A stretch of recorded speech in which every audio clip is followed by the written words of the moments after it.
Okay, everybody, we are back, and we are now going to finish off 19th century European society, talking about a bunch of different stuff that all of the people in the classes that we were talking about before are starting to do. And first, we will get into education. We already talked about how upper class people are trying to get their kids educated, but let's just get into it in general. Overall, it is time to actually brighten up our students, and we're going to get some main changes that will occur in education at this particular time. And what you're going to see is really most states in Northern and Western Europe are going to provide state financed primary schools, okay? This education will be compulsory, so you have to go to school because these countries by this point are realizing that the more educated their population is, the better they tend to do at stuff. It's remarkable.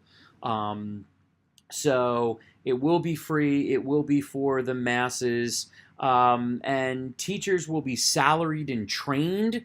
So that's going to be really, really important that you have high quality teachers to go along with these students that overall are getting smarter as well.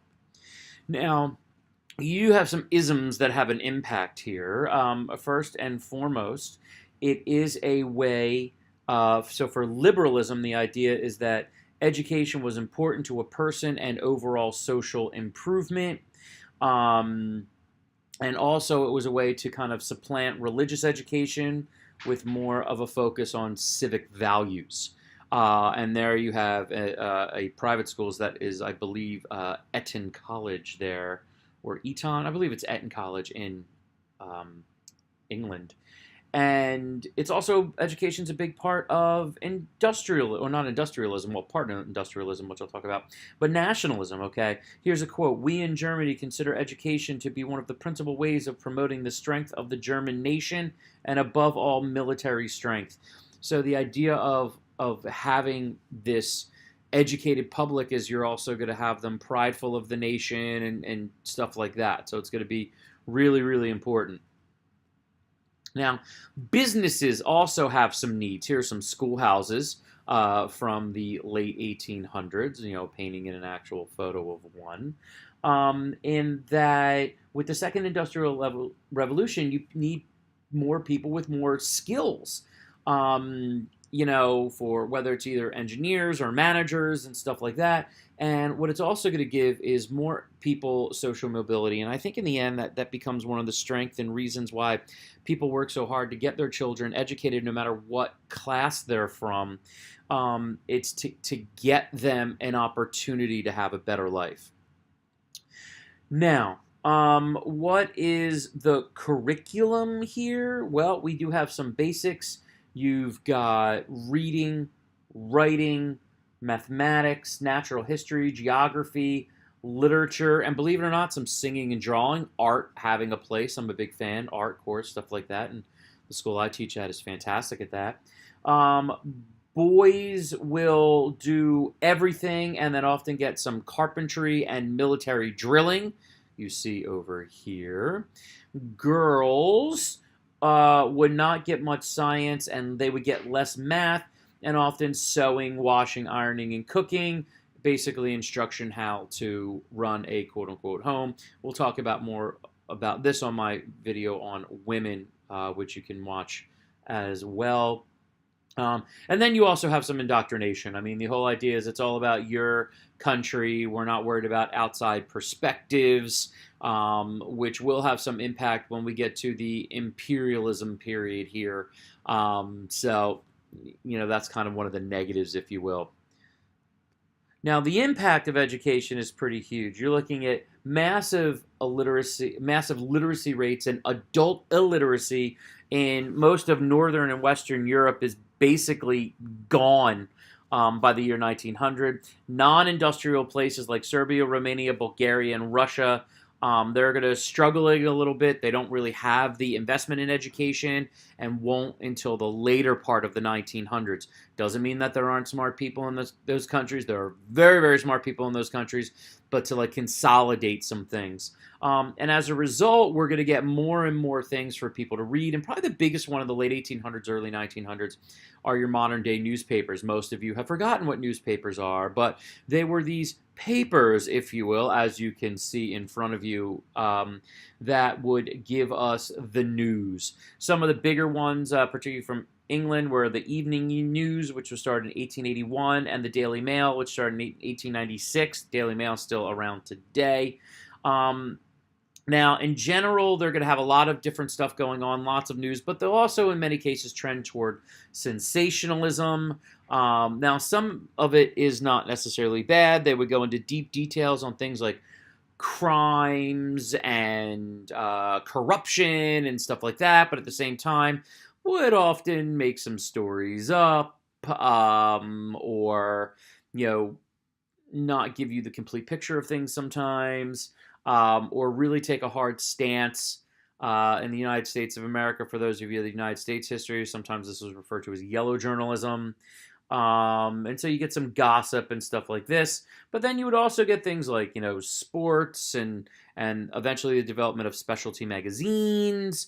And more people are in the know. Eventually going to get political magazines and political news and really have lots of different opportunities to allow people to read.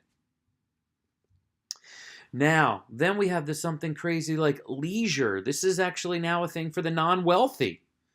Okay, people have more money, so they want to do stuff. And with certain inventions, like for instance, like gas street lights. So this idea of nightlife, that people actually want to go out at night and explore and do different things.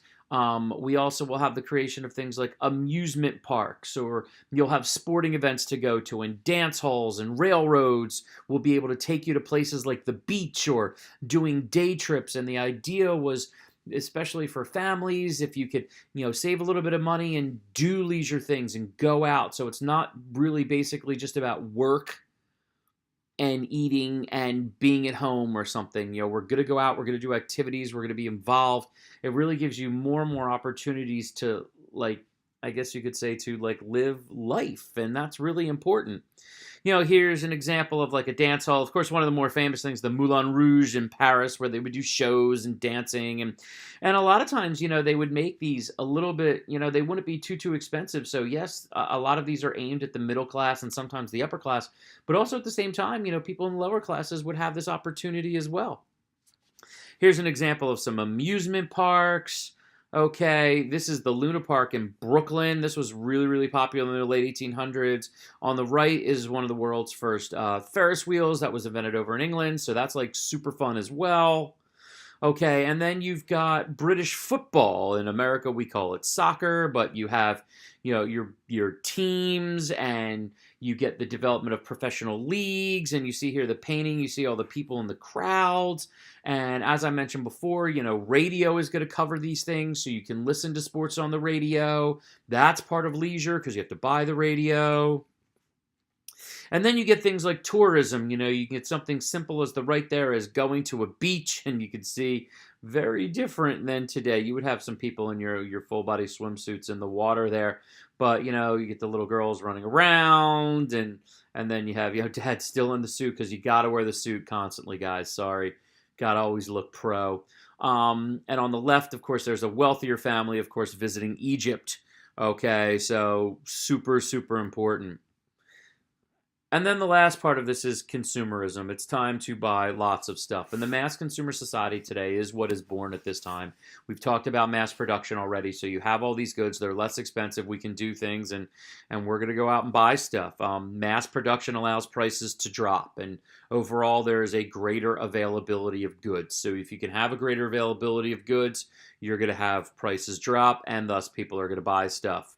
You also have mass advertising. On the left is a French ad for an early quadricycle, okay, precursor to the car. And on the right there, you have a London clothier that sells stuff that you can go play tennis They, of course, call it lawn tennis and golf and cricket, which were also sports that people were getting more and more involved in. The wealthier people were playing golf. Cricket was more available to the common class. Football or soccer, as I said too, was probably the most popular, especially because in order to play soccer, honestly, you just need a ball. And so that is why soccer ends up becoming super popular as well. But you get people this opportunity to buy stuff. And then you have the development of the department store. Now, more and more people, especially a lot of my students who are listening to this, going to department stores isn't necessarily your big thing, of course, with online shopping. But and if you think about it, Amazon really is just a department store. It's online. And the concept of the department store, which really was made huge when Bon Marché was opened in Paris, this was a huge deal. I mean, they sell everything like bedding and jewelry and toys and toothbrushes and perfume and clothing, which I think I already said. And you can get luxury goods and you can have less expensive goods and the buy. Now there is a little bit of a downer on this, because what you also have is this idea of, we say in the United States, of keeping up with the Joneses, of the fact of, in order to show that you're part of a societal group, that you need to express that through the buying of things. And that is going to put a lot of pressure on people. But on the same side, I think the other cool thing about this leisure period is, again, you are seeing the opportunity for people to get out and experience life, whether it's in a park, whether it's seeing a show, whether it's watching a sporting event. It's really, really exciting. And a lot of the stuff that we see today this is what comes out of that later 1800s, okay? All right, guys, so make sure you're taking notes, and I will see you soon.